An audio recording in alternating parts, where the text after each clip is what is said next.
Dans l'Ancien Testament, la vigne représente le peuple d'Israël. Jérémie 2, 21. Ici pourtant, la vigne désigne une réalité plus vaste, celle du royaume ouvert à tous et à tout moment. La bonté du Seigneur est pour tous, sa tendresse pour toutes ses œuvres, chante le psaume.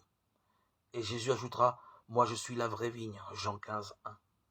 Recevoir l'appel du maître du domaine et suivre le Christ permet d'entrer dans le royaume.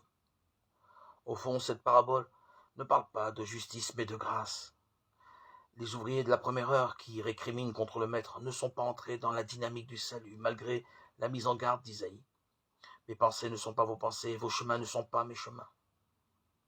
Au premier abord, nous partageons le rancœur de ces ouvriers matinaux qui ont travaillé bien plus longtemps que les derniers arrivés. Mais notre étonnement ne devrait-il pas plutôt porter sur leur incapacité à se réjouir de ce que le plus grand nombre ait été appelé, y compris jusqu'aux dernières heures du jour? Les ouvriers qui s'estiment plus méritants que les autres voudraient avoir la meilleure part.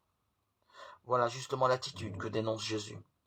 Dans le même esprit, un peu plus loin dans l'évangile de Matthieu, Jésus dit à ses disciples, « Celui qui veut être parmi vous le premier sera votre esclave. » Matthieu 20, 27.